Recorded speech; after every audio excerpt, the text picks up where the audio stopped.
तमन्ना, बेटा गर्मियों की छुट्टियां शुरू होने वाली है और तुमने अभी तक मायके जाने का नाम ही नहीं लिया।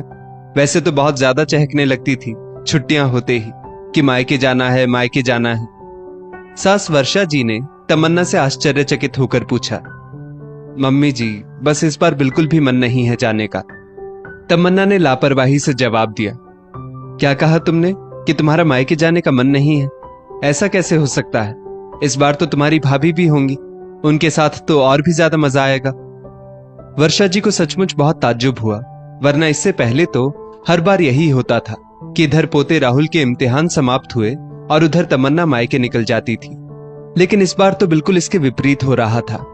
अभी वर्षा जी ये बात सोच ही रही थी कि तभी तमन्ना के फोन की घंटी घनघना उठी और शायद फोन तमन्ना की मम्मी का ही था। तमन्ना वहां से उठकर बरामदे में चली गई, लेकिन उसकी आवाज वर्षा जी के कानों तक आ रही थी। तमन्ना बेटा, कब आ रही हो? शायद उधर से उसकी मम्मी यशोधरा के द्वारा कहा गया। मम्मी, अभी कुछ सोचा नहीं है, तमन्ना ने बेफिक्री से जवाब दिया। अरे, राहुल के तो इम्तिहान समाप्त भी हो गए होंगे, फिर भी क्यों नहीं सोचा तुमने? यशोधरा जी ने आश्चर्य से पूछा। मम्मी, बस इस बार मन नहीं बना पाई अब तक। तमन्ना इतना कहकर फिर शांत हो गई। हम लोग तो तुम्हारा इंतजार कर रहे थे, यशोधरा जी मायूसी से बोली। देखती हूं मम्मी, वैसे तो मुश्किल ही है। इतना कहकर शायद तमन्ना ने फोन काट दिया, क्योंकि इसके बाद वर्षा जी को उसकी कोई भी आवाज सुनाई नहीं पड़ी। खैर, उस समय तो वर्षा जी मंदिर जा रही थी, तो उन्होंने तमन्ना से कुछ भी पूछना उचित नहीं समझा। बाद में जरूर बात करूंगी, ये सोचकर वर्षा जी मंदिर चली गई।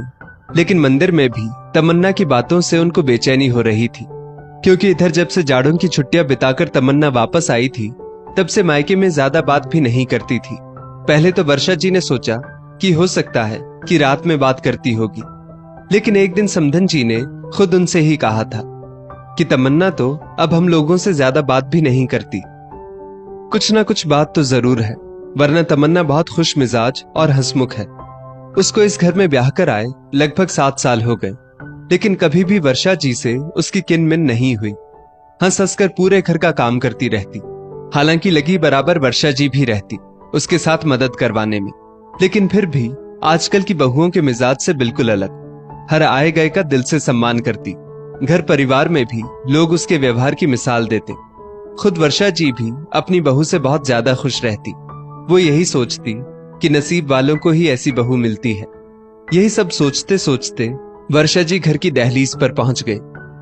मम्मी जी, आज आप बहुत जल्दी मंदिर से लौट आई, तमन्ना ने पानी का ग्लास उनके हाथ में पकड़ाते हुए कहा, क्योंकि वो जानती थी कि वर्षा जी 2-3 घंटे से पहले मंदिर से नहीं लौटती।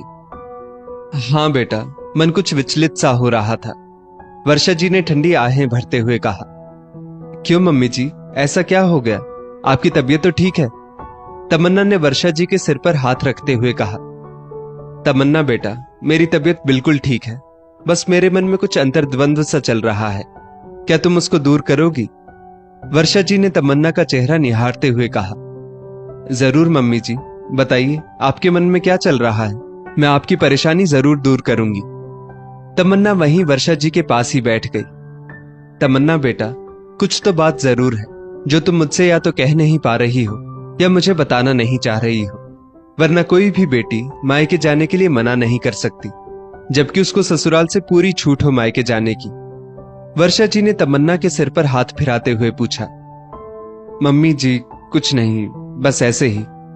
इतना कहते ही तमन्ना की आंखों से आंसू झिलमिल गिरने लगे। क्या अपनी परेशानी अपनी इस माँ को भी नहीं बताओगी? क्या मैं तुम्हारी माँ नहीं? वर्षा जी को अपनी लाडली बहू की आंखों में आंसू बिल्कुल भी अच्छे नहीं लग रहे थे। मम्मी जी, आपको नहीं बताऊंगी तो किसे बताऊंगी, लेकिन सोचती थी कि कुछ बातें छुपा लेना ही बेहतर है, लेकिन अब शायद नहीं छुपा सकती।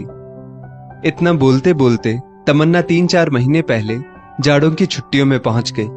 जाड़े की छुट्टी शुरू होते ही हर साल की तरह तमन्ना खुशी खुशी मायके पहुंच गई, और इस बार तो उसकी खुशी और भी ज्यादा इसलिए थी कि उसकी नई नवेली भाभी सरू भी पहली बार उसके साथ होंगी। लेकिन ये क्या, भाभी को तो शायद उसका आना बिल्कुल भी अच्छा नहीं लगा। वो थोड़ा बहुत काम उसकी मम्मी के साथ करवा लेती और अपना नाश्ता खाना सब कुछ अपने कमरे में ही लेकर चली जाती। यहाँ तो वो सोचकर आई थी कि भाभी के साथ खूब मस्ती करेगी, लेकिन यहाँ तो भाभी को छोड़ ही दो, भाई भी उसी के रंग में रंग गया था। उसको तो अब तमन्ना के पास 2 पल बैठने की भी फुर्सत नहीं थी। भाई कुछ भी खाने पीने का सामान लेकर आता तो सीधा कमरे में ही लेकर चला जाता। जिस भांजे के आने पर उसका भाई उसको मोटरसाइकिल पर लेकर घुमाता था, उसकी मनपसंद की चीजें दिलाता था, वो भांजा भाई भाभी के कमरे में चला गया तो भाभी ने उसका हाथ पकड़कर अपने कमरे से बाहर निकाल दिया। तमन्ना का तो उसी समय मन बिल्कुल ही उचाट सा हो गया, और जब उसने अपनी माँ यशोधरा जी से इस बारे में बात की तो उन्होंने तो साफ कह दिया, अरे राहुल कुछ शैतानी कर रहा होगा, तभी उसको कमरे से बाहर निकाल दिया। तुम तो जानती ही हो कि वो बहुत शैतान है। लेकिन मम्मी, मुझे तो लगता है कि मेरा आना भाभी को अच्छा ही नहीं लगा, क्योंकि वो तो मेरे पास बिल्कुल भी नहीं बैठती। अभी वो ये बात यशोधरा जी से कर ही रही थी, तभी सरू पास आकर बोली, जी, क्या आप इसीलिए मायके आई हो कि सास बहू में झगड़ा करवा सको? 2-4 दिनों के लिए आई हो तो सम्मान से अपने काम से काम रखिए, वरना। सरू ने आखिरी शब्द कुछ ढिठाई के साथ कहा। शायद सरू ने तमन्ना की सब बातें सुन ली थी, लेकिन वो कुछ गलत तो नहीं कह रही थी, क्योंकि इस घर से कहीं ना कहीं अपनापन गायब था। मम्मी, आपने भी भाभी को नहीं टोका, वो इतना कुछ मुझको बोलकर चली गई, मैं कुछ गलत थोड़े ही ना कह रही थी। तमन्ना ने बिल्कुल रो देने वाले अंदाज में कहा, बेटा, कर तो तुम उसकी बातें ही रही थी, उसको ऐसे ही रहना पसंद है तो ऐसे ही रहे। तुम 4 दिन के लिए आई हो, खुशी खुशी रहो और अपने घर जाओ, ज्यादा किसी के मामले में टांग ना अड़ाओ, वही अच्छा है, वरना तो सरू मुझसे भी बैर पाल लेगी। यशोधरा जी पता नहीं किस धुन में ये कह गई, उन्हें तो ये भी नहीं याद रहा कि तमन्ना उनकी अपनी बेटी है। मम्मी, आप भी ऐसा कह रही हैं, जबकि आप खुद मेरा स्वभाव बहुत अच्छी तरह से जानती हैं। मैं किसी की भी बुराई नहीं करती, बस कुछ अच्छा नहीं लग रहा था तो इसीलिए कह दिया।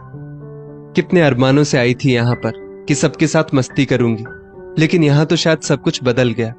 अब मैं यहाँ एक और दिन भी नहीं रहूंगी। तमन्ना अपने ससुराल आने के लिए वापस उठ खड़ी हुई।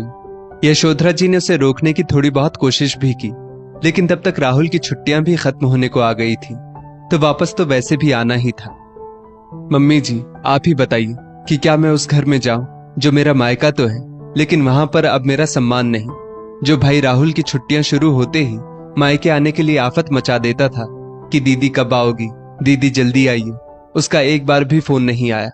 भाभी ने भी एक बार बात करना जरूरी नहीं समझा। तमन्ना के मुंह से ये सब कहते कहते सिसकियां निकलने लगी। इतना बोझ लिए थी तुम दिल में, और तुमने अपनी मां से बताना भी जरूरी नहीं समझा। वर्षा जी ने तमन्ना का चेहरा अपने दोनों हाथों से अपनी ओर करते हुए कहा, मम्मी जी, बचपन से सुनती आई थी कि जहां तक हो वहां तक मायके का सम्मान ससुराल में और ससुराल का सम्मान मायके में बचाकर चलना चाहिए, बस इसीलिए। पर अब नहीं छुपा सकती थी शायद। लेकिन मम्मी जी, क्या मैंने मायके ना जाने का सही निर्णय लिया? तमन्ना वर्षा जी के आंचल से चिपक कर बोली, हाँ बेटा, बिल्कुल सही निर्णय लिया। मायका हो या और भी कोई जगह, जहां जाने से सम्मान घटे वहां से दूरी ही बेहतर। चलो, इस बार अगर तुम मायके नहीं जा रही हो तो सब लोग साथ मिलकर कुछ दिनों के लिए ऋषिकेश चलते हैं, क्योंकि तुम्हारे पापा जी का भी बहुत मन कर रहा था ऋषिकेश चलने का। सब लोग साथ चलेंगे तो आनंद भी बहुत आएगा, है ना? वर्षा जी ने बहुत ही ज्यादा खुश होकर कहा, हाँ मम्मी जी, जरूर। और कुछ ही दिनों में सब लोग एक साथ ऋषिकेश में अपनी छुट्टियां आनंद पूर्वक मना रहे थे।